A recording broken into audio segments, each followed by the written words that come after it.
Hi out there, this is Gordon Richiusa, the other guy. Barbara Rich, my wife, and I just recently took an anniversary trip to Catalina and Ensenada. We took a cruise, and it was so interesting. Along the way, we met some really unusual people that we decided to share our adventure with you. Instead of the usual in-studio thing, we're going to start right here on the dock of the cruise ship Inspiration, right next to the Queen Mary. I really thought this was going to be a total vacation, but before I knew it, I had a mic in my hand, and here we go.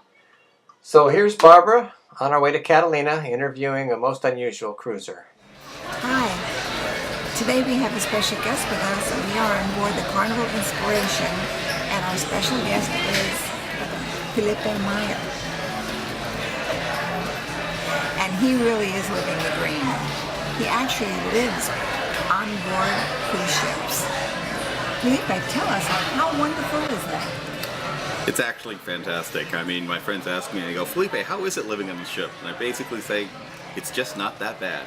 I actually worked in IT, and I retired out, and having a house in the Bay Area in San Francisco, California is obviously quite expensive. And once I did the math, being a geek, I figured out it's actually cheaper to live aboard a ship.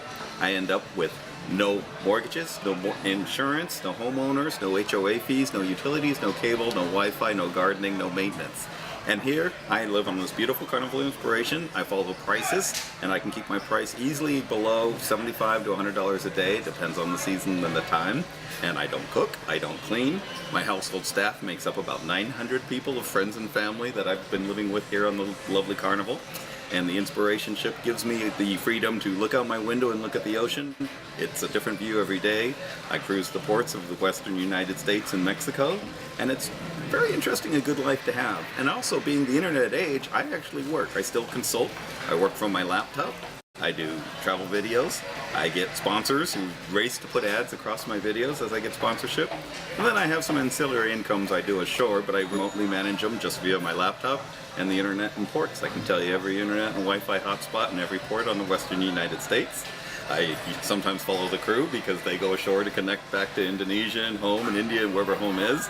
And they have homes, and they laugh because they call me Felipe the homeless guy.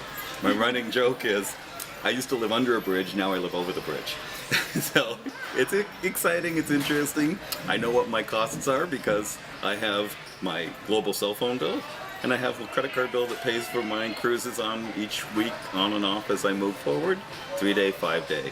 And every month I change ships. I just spent last month on 8 cruises on the Carnival Freedom in the Caribbean. We were dodging hurricanes. I got hurricane rates. Kind of nice. We wake up in Aruba, St. Martin, Grand Turk. It's a different view every morning out of my porthole. You know, I wanted to ask you about federal income tax. I mean, are you still paying taxes? Does that make you still a resident of some sort of the United States? How does the taxes work? Well, it is actually kind of interesting, as now being Panamanian registered ships, I'm in international waters. I'm literally outside of the United States, and even when this ship is at dock, I'm still there until I step ashore and I check in with customs and swipe for my passport. So today, yes, I still am a U.S. citizen. I still pay some degree of taxes, but I'm trying to keep my income to a minimum because I have very low overhead just paying for the cruises, which includes all my food, all my entertainment, and meeting fine people and neighbors such as yourself. So for this point, I am, and I do check in with the customs agent and swipe my passport to show that I'm still around and I'm still a U.S. citizen. But literally, I am kind of offshore. Do you vote, though? I have difficulty in voting because I cannot prove residency because I do not have a utility bill in a permanent residence. So that is a difficulty I've actually am trying to work on so I can maintain some of those privileges. And what about medical? Do you have medical insurance of the sort? Yes, I do have a U.S.-based medical insurance. I also carry an international rider should I become ill overseas. I make sure I get back to the United States because I would prefer U.S. healthcare for the time being. And there are a number of people who do this. And we go back and we try and do a checkup like once every 6 months, so I do go ashore. Though I do have a problem going ashore is I get land sick because I'm so used to the motion of the boat. And after 4 weeks, when you step ashore, many people, they still feel the motion for a few hours. I feel it for a few days or longer. So I can't spend too much time on land. I'm much more comfortable. I sleep better, I exercise more, and I feel more at home when I'm afloat and at sea. Felipe, do you have any family here? Actually, I do. I have 2 college-age children, and when they wanted to go off to college, they made a point of, I want to go off to college. So they're in college. We text, we have Skype calls and teleconferences, and I stay in contact sometimes more than other people that I've met. And said they don't talk to their children once a month. I talk to my kids once a week electronically in one manner or another. In fact, my daughter just sent me up her Christmas list via email. Do they ever take a cruise here? Oh yes, my children, they come and join me, and one likes to hang on the boat and read, the other wants to go out and explore. So yeah, it's a lot of fun. Neat. The best of both worlds. That's Yep. really neat. Did someone introduce you to this type of life, or is this something you had dreamed about, or how did you go about to achieve this lifestyle?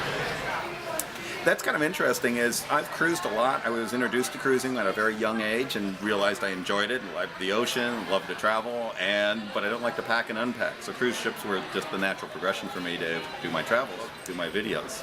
One of the things for my supplemental income for my videos is I do travel videos on YouTube, and I first started doing them, and it's funny, the sponsors came to me and said, hey, you're cruising, you're going on all these excursions, you're parasailing, you're scuba diving, can we put ads over your videos?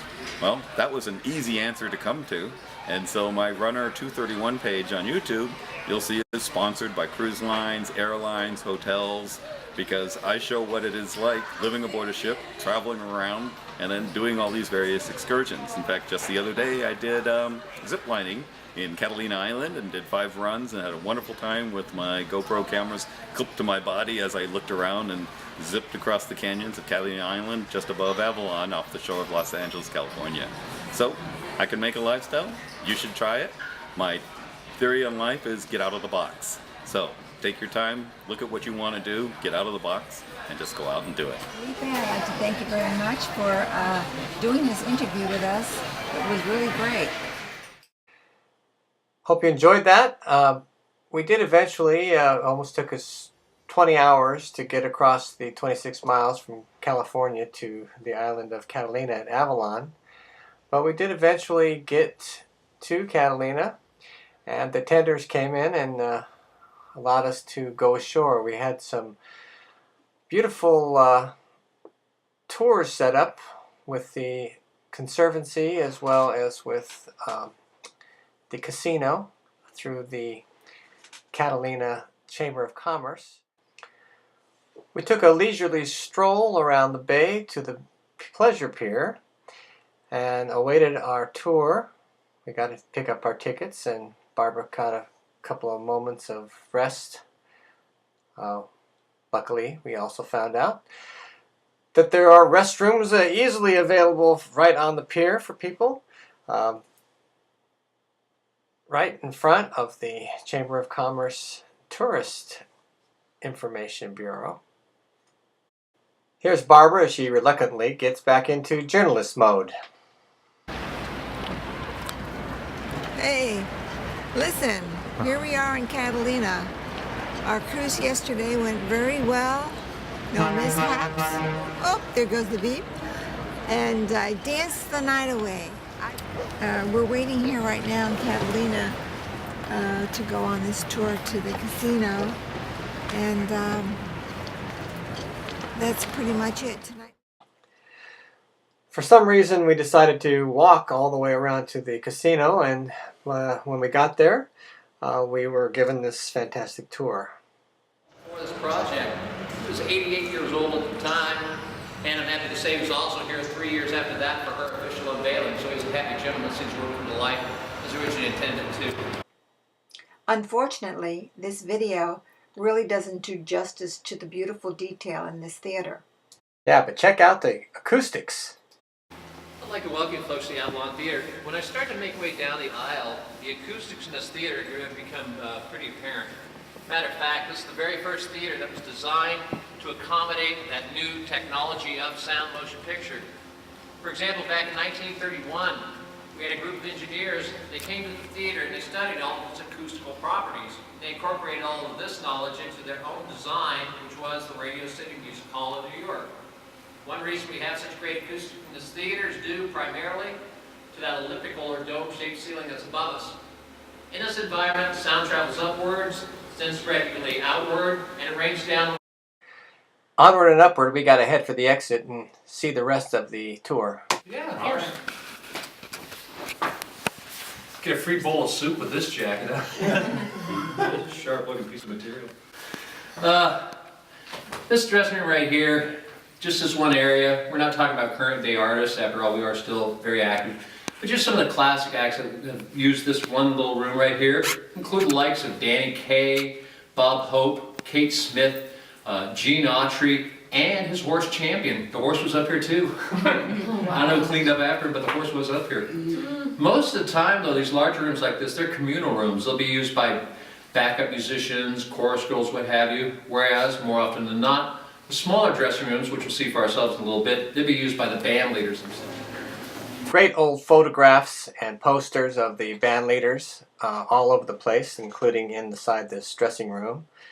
And there's also pictures of baseball greats, including the Chicago Cubs, which is owned by the Wrigley family for many years. One of the interesting facts was that almost all of the furnishings were original. It also was a trip down memory lane, thinking of all the past celebrities that have been in this marvelous theater and ballroom. Brought back a lot of memories.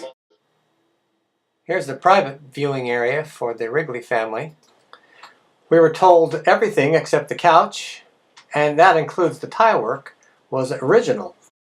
Falling snowflakes, things of that nature. All this can be achieved by using this instrument, and bottom line, kudos to Wrigley's. They're wonderful about keeping everything, if at all possible, just keeping everything, keep it up and working. What a great example. Now, about a year ago, we took a big jump upwards when it comes to projector technology. All of our evening films are now high def, but we still use these two carbon arc breakers. And if you'd like to follow me into the projection room itself, I'll describe these breakers to you. These old reel-to-reels are still working, and they do use them every year for the Silent Film Festival. And new movies are shown weekly. Many have left their mark inside this projection room, but I couldn't help but wonder, why is it called a casino? Well, so, it's called a casino, there's no gambling. Why is that? Here's why. Back in 1929, Mr. Wrigley derived the word casino from its Italian origin, and surprisingly enough, it's the same definition we're going to find to this day in the dictionary. That being casino, it's a place of gathering, a place of entertainment. Way back when, you used to go to gambling halls, gambling parlors, do all your gambling. But when Las Vegas took off and got real popular, not only did they offer gambling, of course, but you got to realize under the same roof, they also offered live entertainment, and food and drink, and accommodations, and so they started to use the word casino. Boy, it's stuck. We've always associated that word with just gambling, but ironically, it really doesn't even have anything to do with gambling, just a place of gathering, a place of entertainment. But in its original context, I don't think a more perfect word could be applied. It's very beautiful. Thankfully, still very, very active ballroom. And part of the entertainment, of course, was the ballroom, which, by the way, is still available for a very, very reasonable price, we found out. If you decide that you want to have some kind of affair, this is the place to come. The tour then went outside, and we had some remarkable views from the top story of the casino. There's a great shot of the famous Catalina tiles. So we're about to set sail, and we had to move on. How many tours do you do per day? I generally do about 4. Sometimes in the summertime I'll do up to 7. It's for a 10-story building, that's a lot of walking. That is. Yeah. You lost all those pounds from going. Yeah, I used to weigh 500 pounds, yeah. Wow. Wow. That's a new diet. Yeah, that's a new diet, yeah, walking. Well, I think a lot of people would be interested in perhaps renting that ballroom. It is quite a ballroom, so if you could announce that number again. Sure, it's very simple. The ballroom, to find out about renting out the ballroom, is area code 310-510-1520. At a minimum, and for $1,000, is that what you said? Yeah, about that. Wow. For how many hours do you get that? I'm not too sure, but they're wonderful. As soon as you call that number, they'll give you all the particulars and everything, and they'll work with you. And it's very, very much worthwhile. And it's used often. Really? Yeah. Well, that's good to know. Thank you very much for the tour. My pleasure. Anytime. Come back soon. We're going to take a short break right now, but we'll be right back with some movie classics. There were a couple of movie classics that were made here in Catalina Island, and Here's one of them I think you might enjoy.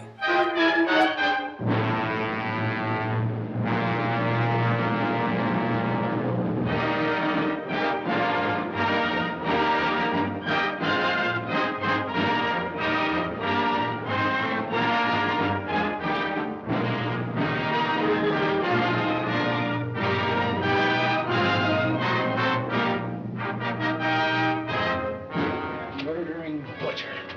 I've had enough of this blood ship. He's the master of life and death on a quarter deck above the angels. McCoy! Quinn! I'm sick of blood. Bloody backs, bloody faces. Why are you giving your last command on this ship? We'll be men to get up where you're heading for it. Casting me adrift 3,500 miles from a port of call. You're sending me to my doom, eh? Well, you're wrong, Christian. I'll take this boat as she floats to England if I must. I'll live to see you, all of you, hanging from the highest yard arm in the British fleet.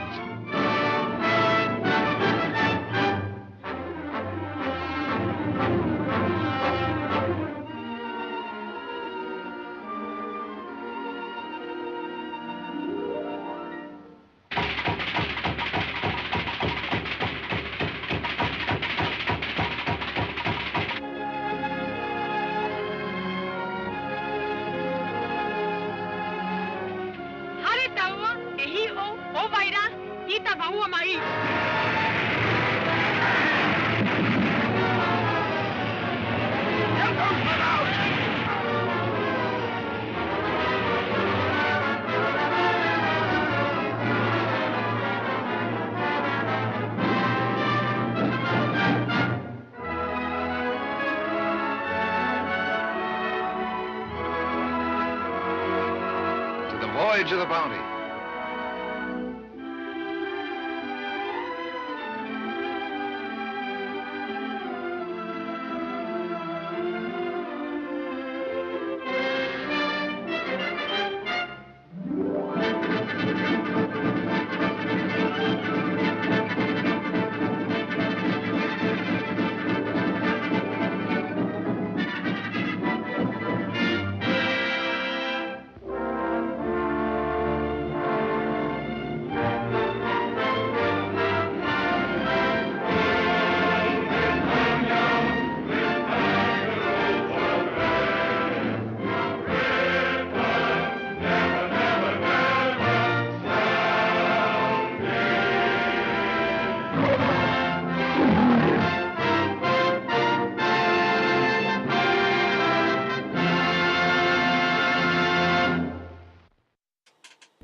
Here's another great movie that both Barbara and I enjoy. A classic that was made in part in Catalina.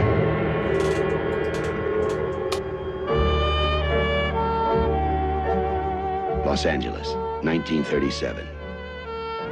There are lots of guys like J.J. Gittes. They're easy to find, if you want to find them. Mr. Gittes, have we ever met? Well, no. Never? Never. Since you agree with me that we've never met before, you must also agree with me that I've never hired you to do anything, certainly not spy on my husband. I don't get tough with anyone, Mr. Gittes. My lawyer does. You do your job. And sometimes you find the answers to questions that should never be asked. Or you find out what happens to people who ask them. Hold it there, kitty cat.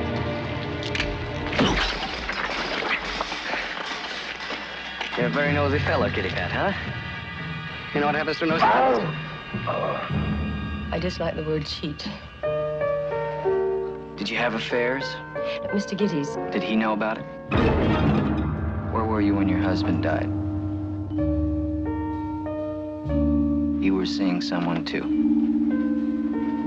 For very long? I don't see anyone for very long, Mr. Gittes.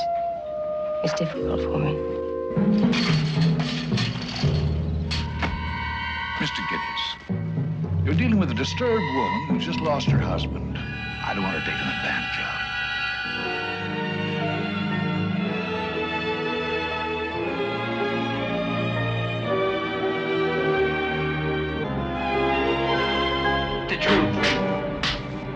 I said I want the truth!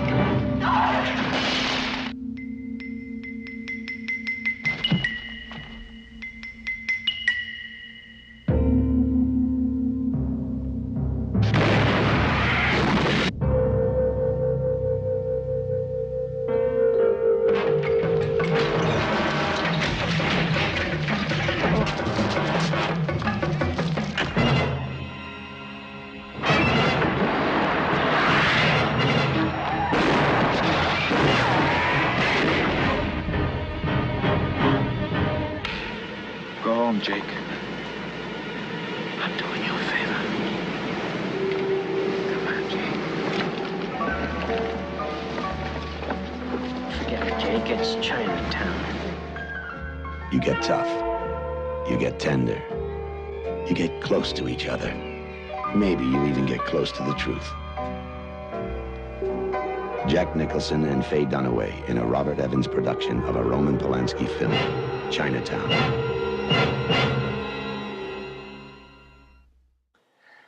Many of the articles that we cover in L&L magazine both cover travel as well as entertainment.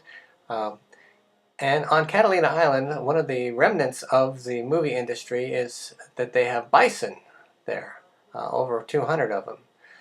Ordinarily, we would have had a chance to go to the Conservancy and have a couple of tours there, but it just didn't work out for us this time because we were only on the island one day. But we did want to mention the bison connection.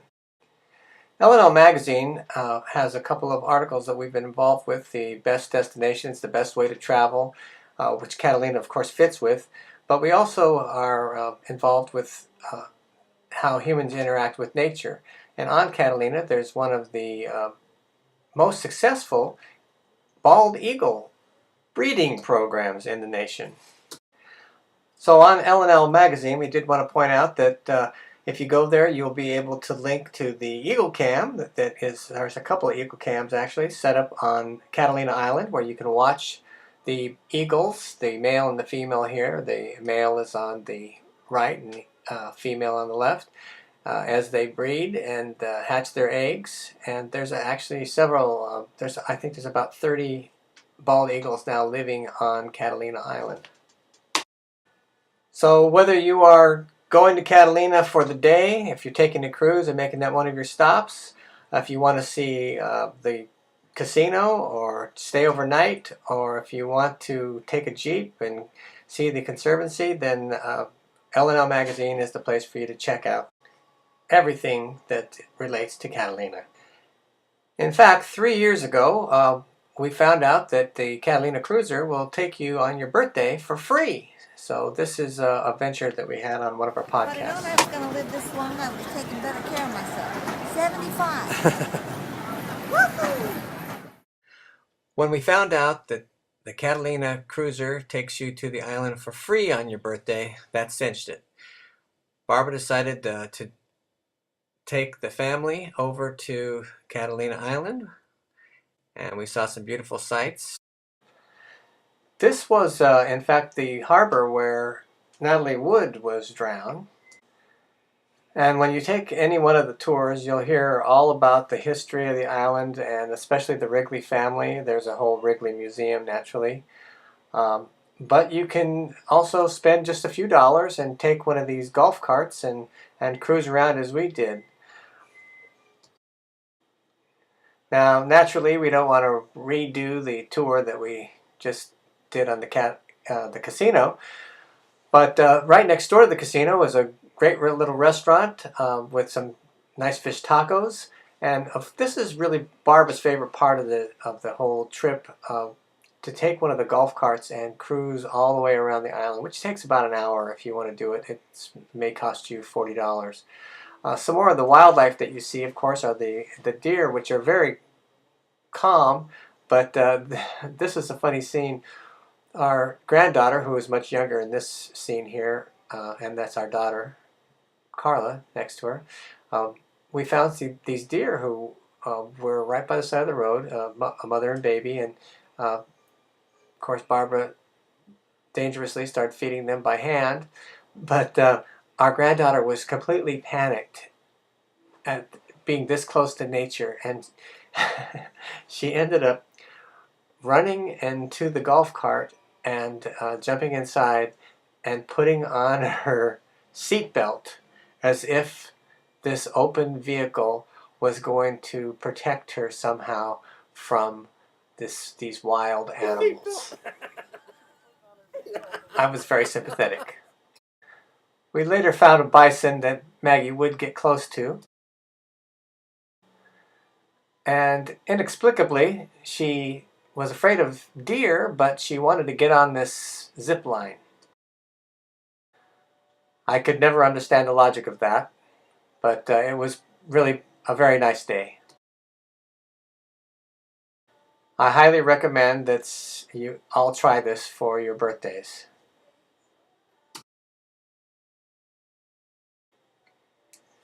So with all of the water sports, the ones that Felipe Meyer told us about earlier, the land sports, the adventures that you can try out, or if you just want to sit around and look at a beautiful scenery, Catalina Island really has a lot to offer. So we set sail for our next destination from this port, as we did on the day of our 75th birthday for Barbara. Till next time, here's looking at you.